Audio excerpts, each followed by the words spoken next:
Bonjour tout le monde. Voici la correction de votre dernier examen sur le document théorique numéro 3 principalement, sur le sens des opérations. Donc, on va regarder la correction de la version qui avait un encadré gris sur la première page. Après, on fera le blanc.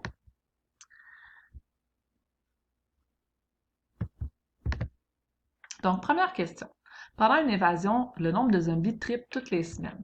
Donc là, on a une information très importante, c'est que le nombre de zombies va tripler à toutes les semaines. Il y avait 2 zombies au départ, autre information importante.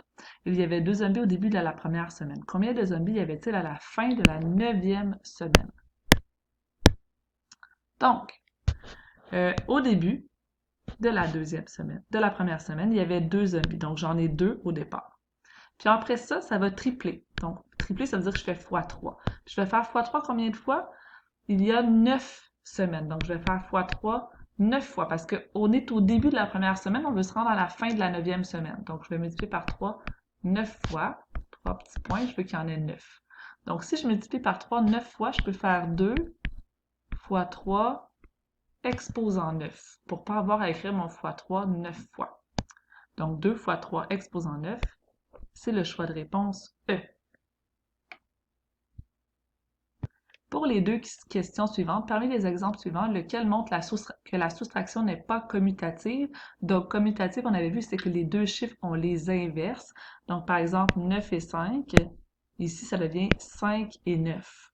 Donc, on les a inversés. On dit que c'est pas égal. 9 moins 5, c'est pas égal à 5 moins 9.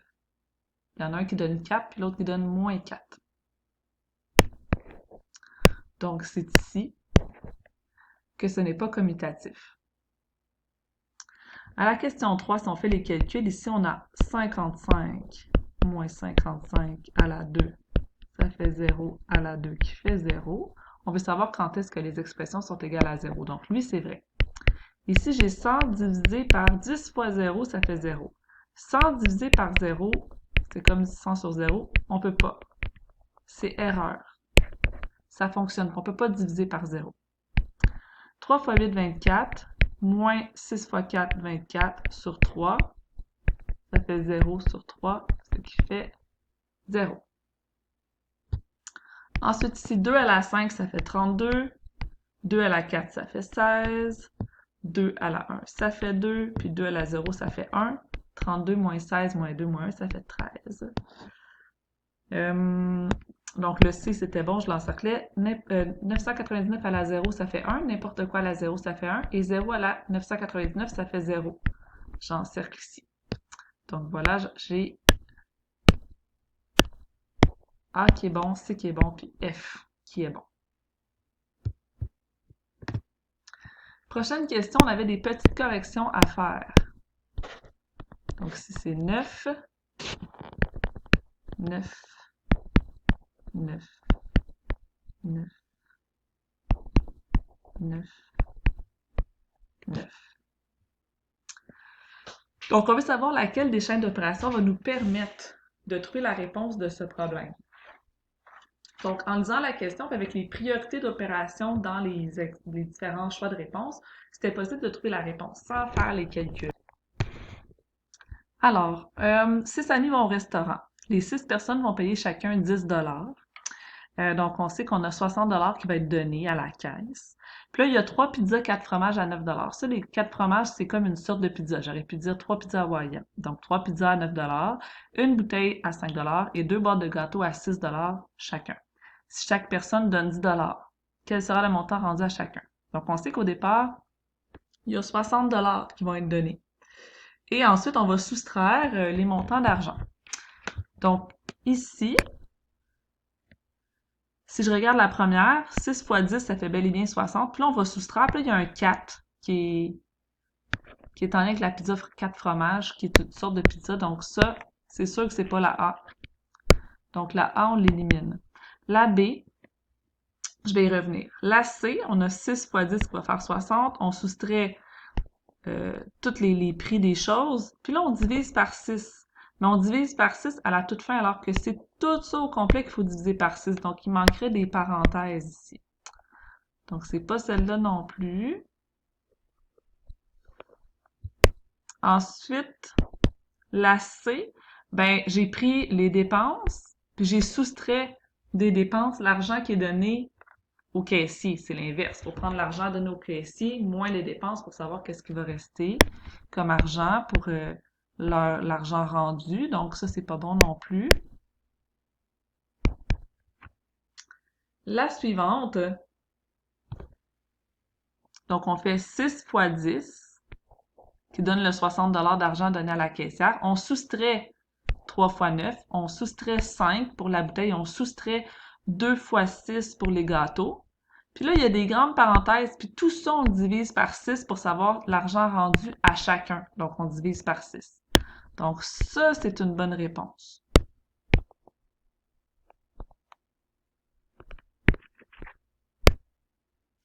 Le E. Puis le B, ça va être bon aussi. Si on fait le calcul, on va voir qu'on arrive à la même chose. Donc, en fait, si on regarde le B, nos priorités, on commencerait par la parenthèse. Donc, si je fais la parenthèse, je vais trouver le montant d'argent des dépenses. Après ça, la priorité suivante, ce serait la division.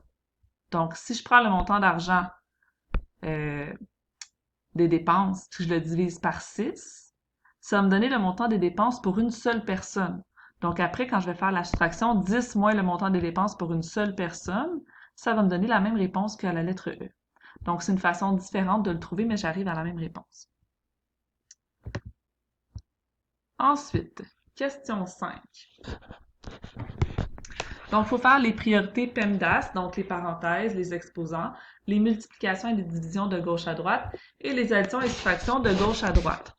Donc, je vais commencer par ma parenthèse, les parenthèses les plus à l'intérieur. Je vais prendre celle qui est à gauche.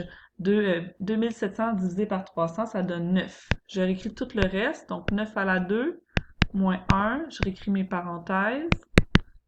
3 plus 450 divisé par 3 à la 2, moins 96 divisé par 2, fois 3, moins 2. Je vais terminer ma première parenthèse.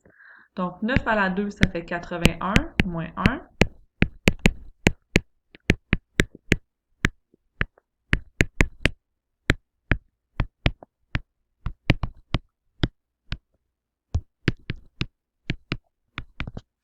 « 81 moins 1, ça fait 80.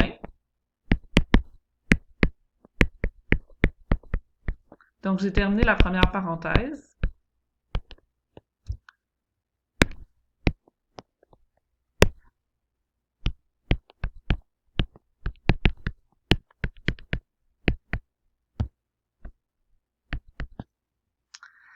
Ensuite de ça, je vais aller dans la parenthèse la plus à l'intérieur de la deuxième grande.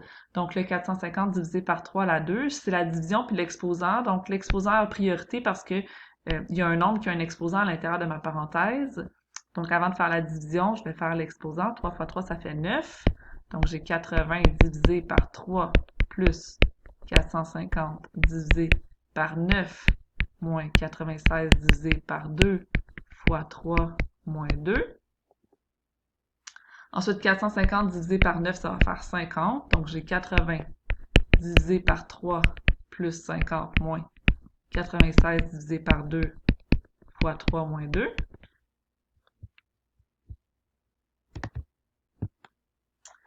Ensuite, je vais faire 96 divisé par 2, ce qui va faire 48. Donc, ça fait 80 divisé par 3 plus 50 moins 48 fois 3 moins 2. Ensuite, je vais faire 3 plus 50. Donc, je fais les additions soustractions dans ma parenthèse. Ça fait 53 moins 48.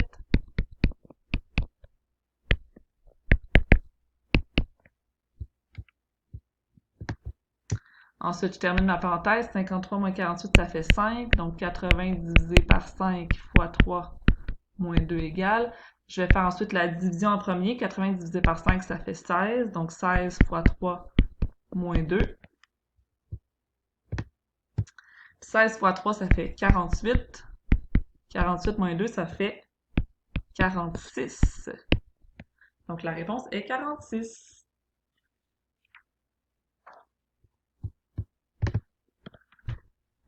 Finalement, la question. Donc, s'il fallait corriger en mandat, c'était en Andrea.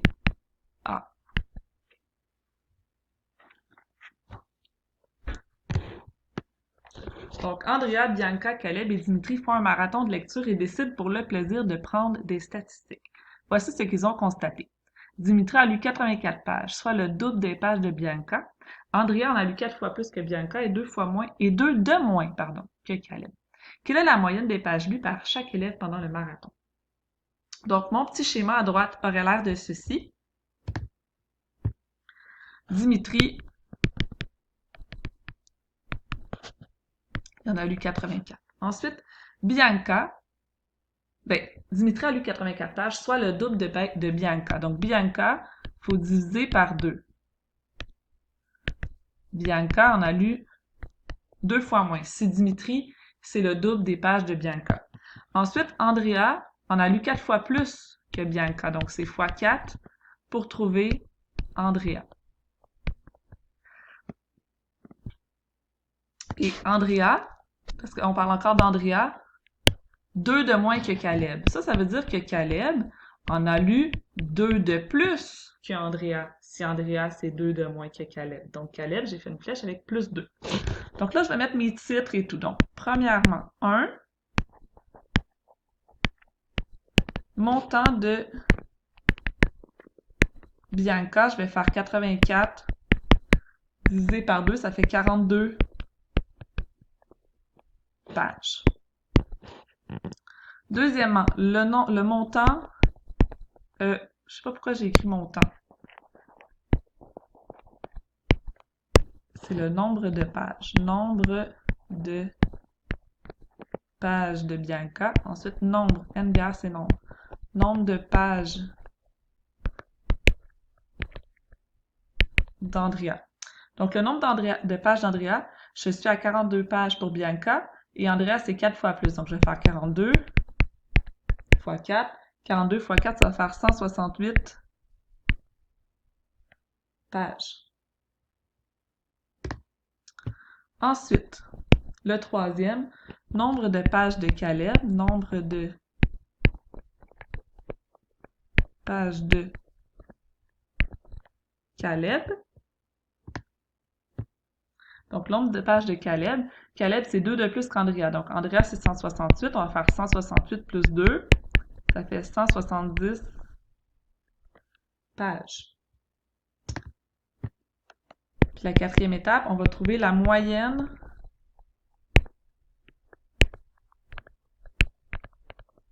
par personne. Donc, la moyenne par personne, on va additionner le nombre de pages qu'on vient de trouver pour chaque personne. 84 plus 42 plus 168 plus 170. On additionne tout ça, puis on va diviser par 4 parce que la moyenne, c'est qu'il faut diviser par le nombre de personnes. Donc, ça va donner, si on additionne tout puis on divise par 4, là, je ne ferai pas le brouillon des calculs, mais j'écris la démarche, ça va faire 464 divisé par 4, ce qui fait 116. Donc, 116 pages par personne. Donc, ma réponse serait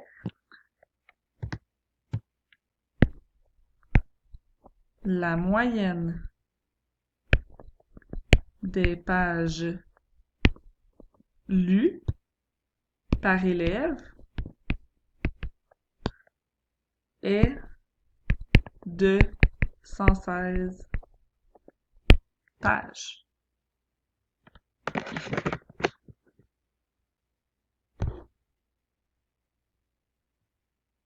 Donc voilà pour la correction de la première version de l'examen. Merci.